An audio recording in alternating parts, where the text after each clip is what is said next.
Hey, hey, hey. Okay, so today I was studying Second Kings chapters 18 and 19. And the Lord took me there because I was in a place where I was feeling like I was about to be overtaken. I felt like I was about to lose. I felt like I was about to be demolished, is what I felt like. I felt like I was in a place where the enemy was trying to overtake me. And because I understood that me standing in faith was going to bring me out of the way that I was feeling, I got in my word and I began to study. And the Lord allowed me to see through the prophet Elisha when all of the king was actually killing all of God's prophets.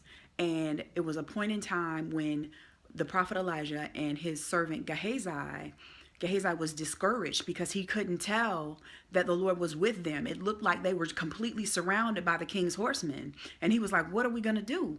They're going to kill us. Like, what are we going to do? He's like panicking. And Elisha is so calm and so collected. And he's like, there's more with us than there are with them.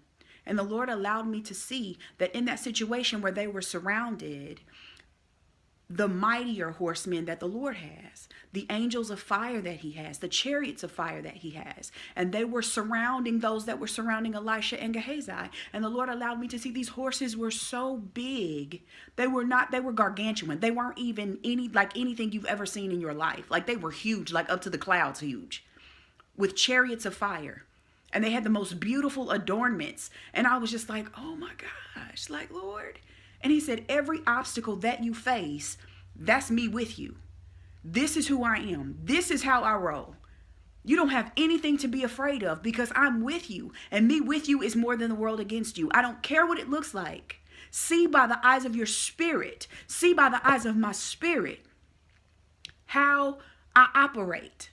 And don't allow the enemy to discourage you in any situation. See that thing for what it really is, not for what it looks like in the natural.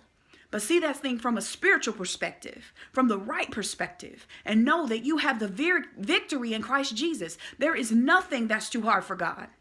Everything that he has set in motion is set in motion to produce fruit in your life. And don't be afraid of the process. We've got to participate with his process so that we can glean everything from the process that we're supposed to get so we don't have to walk this mountain again. I don't know about you, but I don't want to do over in this trial that I'm in right now. I want to go ahead and come out of this thing with all of the accolades, with all of the crowns, with all of the knowledge, with all of the understanding and wisdom that I'm supposed to have. I don't want to do a do-over of this one. This one's been a hard one. I don't want to do over. But I believe God, and I believe that him with me is more than the entire world against me. So just know, envision that. Whenever you see the enemy surrounding you and you feel hopeless and you feel helpless, imagine the horsemen of God, the chariots of fire of the Lord on high, surrounding your enemies, ready to overtake them at the Lord's command. Just know that there is nothing that you need to be afraid of. God has everything under control. Be well.